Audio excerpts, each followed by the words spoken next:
What's up, guys? I'm CJ here with Mike and Richard. We're going to bring another episode of Superhero Sundays where we're going to get into Loki. But before we get into all that, don't forget to like and subscribe because any and all support is greatly appreciated. Also, spoiler alerts. If you haven't watched Loki yet, go out there and watch it. And when you come back and join us, again, make sure you like and subscribe because we need your support so we can impact the community. All right, with all that being said, let's go ahead and dive into this. Let's go, Richard, man. Again, what's your kind of overall thoughts of this episode of Loki? So when it comes to Loki, you know, he's the god of mischief, right? So I was very interested to see how they were going to hook him into what he's going to be doing in helping the TVA. And the whole part of how are they going to be able to trust Loki? So I felt like it was a really good way to make him realize who he really is and really come forward on what makes him tick.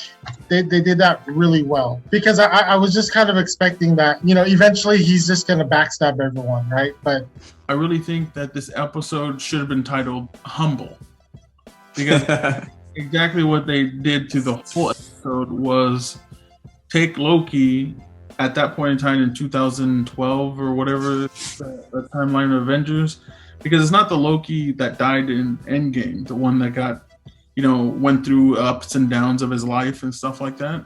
This is the really cocky Loki of 2012. It's the Loki that got introduced to us. Yeah. Right? Yeah, it is the cocky Loki and the god, you know, he thinks he's this god, this whatever. It's just literally this whole episode was about taking Loki, that god complex that he has, and breaking him down to making him feel human, to see if he has any humanity in him. Yep. From the beginning to the end of the episode, it was all about just breaking him down to build him up. You're right, man. They totally broke him down. And I mean, like you said, this is the cocky Loki that we got introduced to. I mean, he was so cocky that he thought that the Avengers went back in time just to stop him. He thought that was like the whole main reason why they went and traveled through time. It was like, nah, bruh, kind of like what Hulk called him, a puny god. He's like, you're a puny god, man. Like there's levels to this, man. You're not even on Thor's level, your own brother's level. And then there's Thanos, and then there's, you know, the Eternals, and there's people above them like Galactus and things like, so it's like, he thinks he's so much of this big god, this person, and no, man. And this episode showed him like everything that you've done is basically nothing. Like you tried to conquer stuff, but you didn't accomplish anything.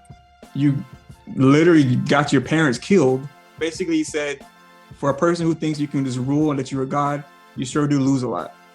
That's all he was, just a loser. He lost every single time he tried to do something. Right, Rich?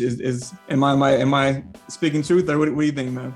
No, I think you're spot on, because the way that they caught that moment, you know, when he finally just realized that he's not a god after watching, you know, the memories or the highlights is what Mobius called it. He's seeing his future self lead the way to the death of his parents or his mom, right?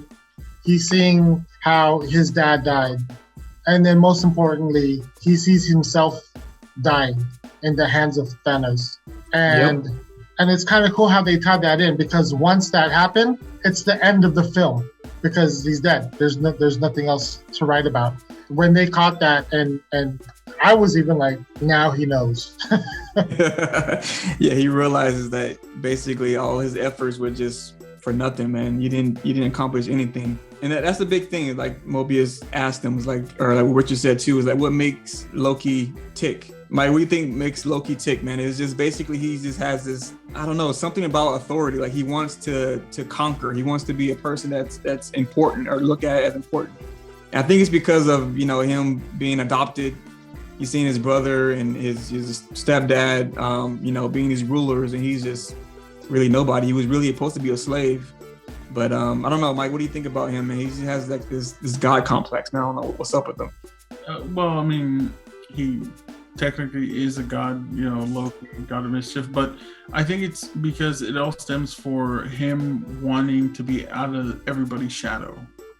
there's always going to be, it's almost, if you really look like the dynamic of Loki, how he just feels like he's in everybody's shadow, whether it's Thor, whether his father, Thanos, Hela, the sister, whatever, all these people that he was just under their shadow. Just think of how the reason why Lex Luthor hates Superman.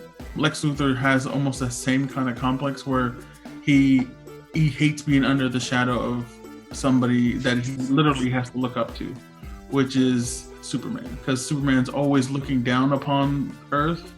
Even though he says that he's a man, he's, alien, he's above, he's smarter, he's stronger, all this stuff. And Lex Luthor is the pinnacle of the human evolution, basically, as he's the smartest man, he's one of the richest men, but there's always that one person he literally has to look up to, and it drives him insane. Yeah, man, that was in is it Batman vs Superman, where he had that picture of the devils and the gods. He had it flipped upside down, where the devils were the one that was coming down and the gods were the one coming up. That painting's a lie. It says we all know the devils don't come from down from beneath; they come from the skies above. But it's basically the same thing. He's looking up at somebody that he thinks is the devil that he wants to conquer. Yeah. Loki is, I think that's also part of him, but he doesn't realize that everything he's doing is really showing how he belongs in the shadows. Oh wow, yeah. Because he's always being mischievous, always hiding his true self. What makes him tick, he said this is all an illusion. He's portraying something that he's not. He's not really a killer. He's not really, because even when Mobius asked him, what do you want to do? When you go back, what do you want to do? Rule Midgard. Okay, so you want to rule Earth. Then all 9 realms. And then what? Exactly, yeah. It's just is that really what you really want? Is that really gonna make you happy? And just like with Thanos, if you really think about it, Thanos, what he really wanted, he did. And after that, he stopped. He was happy. Yeah, he went to his little happy place. And he was and he destroyed the stones because he said all it would lead is to temptation. And he was happy by himself. Man, look at Loki, never. He's more human than anything, because what do they say? Humans have a hole in their heart filled with greed or emptiness. So again, this goes into the whole thing that this is literally an episode about humbling a god, feeling human. Yeah, that's so good, man. I don't know, Richie, what other things you notice throughout this episode, or things that are funny? When Hunter 15 hits him with the club, how he goes into slow motion, and she explains that he's moving at the 1/16 of the speed, but she's in normal time. Yeah. That was pretty funny, and you just see his face, his mouth going. Yeah, that whole scene was hilarious. In the desert, and again, you just see Loki's character right away when he sees those people. I don't know what Mongolia. He stands on a rock right away to try to announce his authority, to be above them. And that's his character. He wants to be who's in authority. The person who's a god, the person who's not in anyone's shadow, he wants to be the one that's above everybody. So, man, I just love Marvel, man. Go ahead. The one that wants to cast the shadow instead of being into the shadow. Man, Mike dropping them bombs, boy. Calm down, man. Calm down. Shadow bombs. Seriously, man. It's just, there you go, man. Sprinkle it in there, man. But again, that's why I love Marvel, man, because the little things they do and the writing is just, through the mic, man, it's just perfect. It's just so good, man. On this show, we honor real life heroes. We're going to be honoring Lauren Trung. Lauren is a case manager for a Los Angeles hospital. But during the pandemic, she actually worked as a bedside nurse on a COVID unit. The unit she worked on was one of the first designated COVID units in the hospital. She actually shared her experience working in the COVID unit with us. And I quote, "It was one of the scariest feelings because we had no idea what to do and how to protect ourselves. There were no guidelines yet, and we all had to pray for the best. All of us feared that we would catch it and spread it to our families. Many of us, including myself, felt incredibly isolated because of this. Lauren got into the medical field because she wanted to help people like her mom who survived stage 4 colon cancer. Now working as a case manager, she says she enjoys it because she still gets to work with patients, but she's just helping them now in a different way compared to before. Lauren, thank you for what you're doing. Seriously, you are a hero. We honor you. Congratulations. I'll be sending her gifts.